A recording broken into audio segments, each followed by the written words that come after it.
सिद्धेभ्यः ॐ नमः सिद्धेभ्यः ॐ नमः सिद्धेभ्यः। शांतिनाथ हो शांत कर साता शाता साम, केवल केवल ज्योतिमय क्लांति मिटी शवध्वाम। सकल ज्ञान से शकल को जान रहे जगदीश, विकल रहे जड़ देह से विमल नमोन्नत शीश। देवादिदेव श्री शांतिनाथ भगवान की, आचार्य भगवंत गुरुदेव विद्यासागर महामुनिराज की, ज्येष्ठ मुनिराज श्री ब्रह्मसागर मुनि महाराज की, पूज्य मुनिराज श्री नर्मद सागर जी, निसर्ग सागर जी, श्रवण सागर जी मुनि महाराज की, तीन कम 9 कोटि महामुनिराजों की।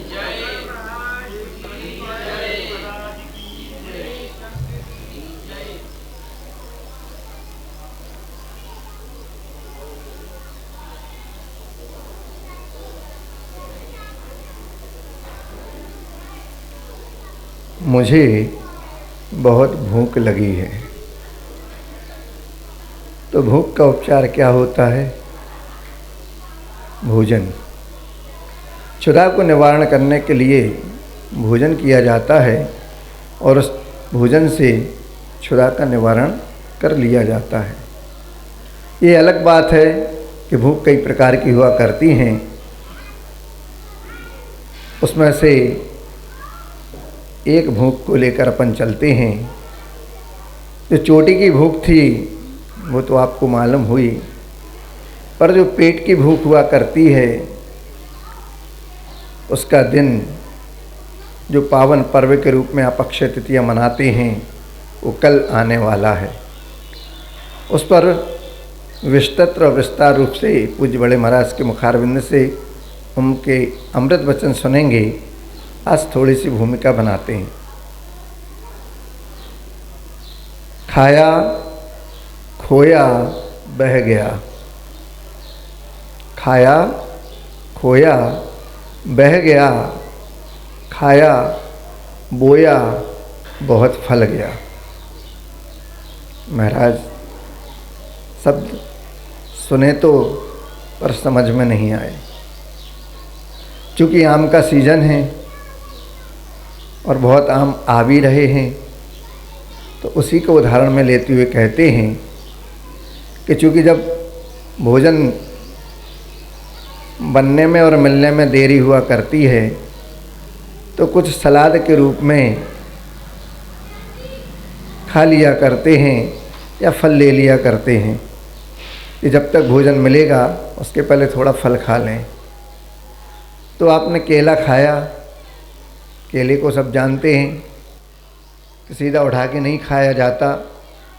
केले को छीला, छिलके को खोया और केले को खाया, कचड़ा बन के वह बह गया। फिर आम भी आ गए और आम को भी हमने खाया, रसदार था तो आम खा लिया, गुठली को फेंका नहीं, उसको बो दिया और समय आने पर उसके बाद जो आम का वृक्ष बना उस पर वह आम एक दो नहीं अनगिनती कई मिल गए। तो केले को खाया, छिलके को खोया, कचड़ा बन के वह बह गया। आम को खाया, गुठली को बोया और जब वृक्ष बना तो बहुत सारे फल हम उससे प्राप्त हुए। ये होता है, थोड़ा सा भी त्याग आपने अगर किया तो उसका जो पुण्य बहुभाग मिलता है वह थोड़ा मोड़ा नहीं मिलता, बहुत बड़े रूप में मिला करता है। जैसे कि भोग भूमि में जन्म आहारदान के माध्यम से उस पुण्य फल की प्राप्ति के द्वारा मिलता है, जहाँ कल्प वृक्षों के भोग भोगने को मिलते हैं। ऐसे में जो दान दिया जाता है वह भी उसी प्रकार फलता है जो अनंत के रूप में हमें मिला करता है। एक भव में नहीं, अनेक भवों में उसका फल हमको मिल जाता है। एक बार एक राजा अपनी इंद्राणी को लेने ससुराल में गया। ससुराल जाते ही राजा साहब की आवभगत हुई, क्योंकि कुंवर साहब थे और राजा भी थे। महारानी को लेने आए तो ससुराल में तो होती है आवभगत।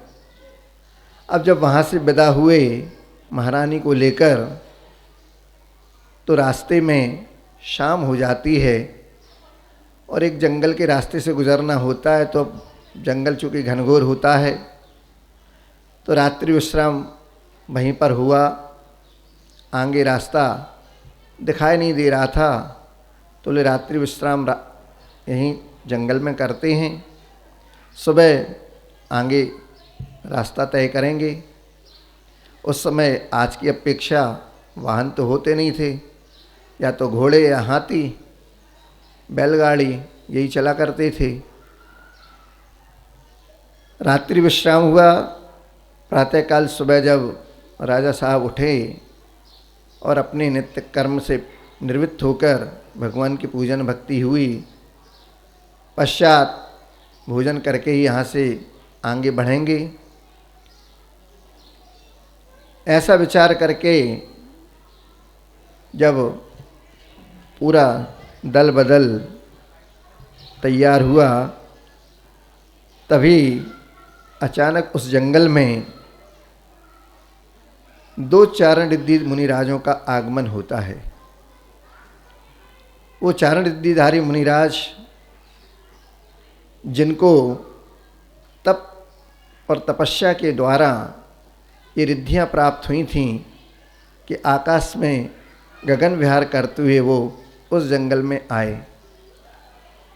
और उन मुनिराज का ऐसा संकल्प था कि जंगल में जो भी नवदा भक्ति पूर्वक पड़गहन करके हमको निर्दोष आहार कराएगा, वहीं पर आहार करेंगे इस जंगल में।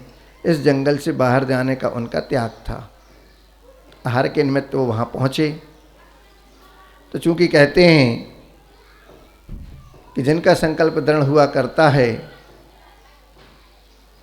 उनके लिए रास्ता भी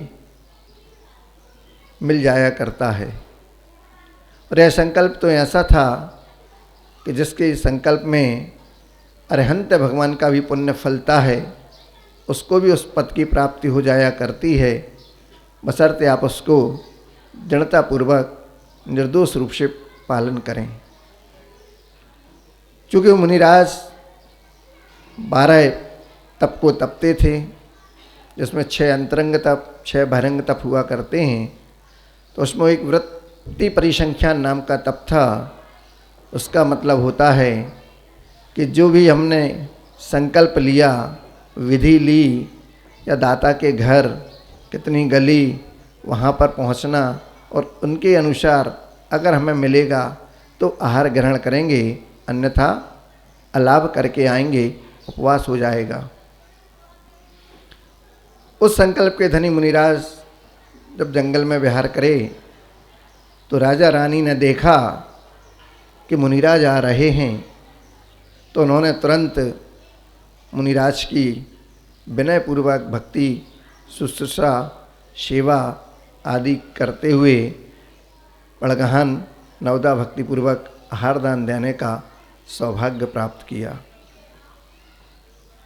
उस आहार दान को वहाँ देखने के लिए जंगल के बहुत से पशु पक्षी और भी जानवर वहाँ थे।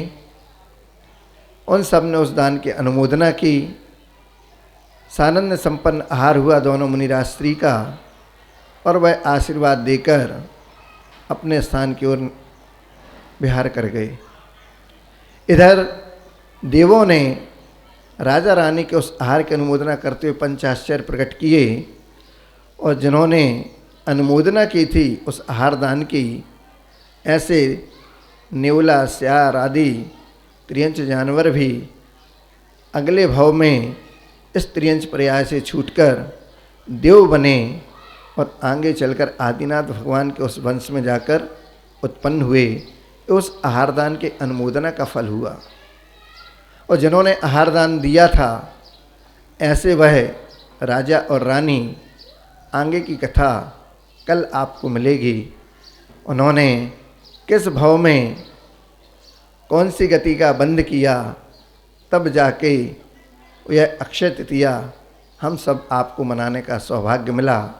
ये पूर्व भूमिका कल के उस महामहोत्सव की है जो आप मनाने जा रहे हैं। भगवान आदिनाथ, पार्श्वनाथ और शांतिनाथ भगवान के महामस्तकाभिषेक के साथ उस अक्षय निधि को भी, उस अक्षय पुण्य को भी आप अपने खाते में जमा कर सकते हैं। वो कैसे मिलेगा, कैसे मिलेगा, ये अक्षय तृतीया क्यों हुई, ये कल उसके बारे में पूज्य मुनि श्री बड़े महाराज विनम्र सागर महाराज के मुखारविंद से, उनके अमृत वचनों के माध्यम से हम सबको मिलेगा। यहीं पर इस कथा का विराम करते हुए आगे के लिए पूज्य मुनि श्री के चरणों में निवेदन होगा। कल तक के लिए आप इंतजार करें। बोले देवादिदेव श्री शांतिनाथ भगवान की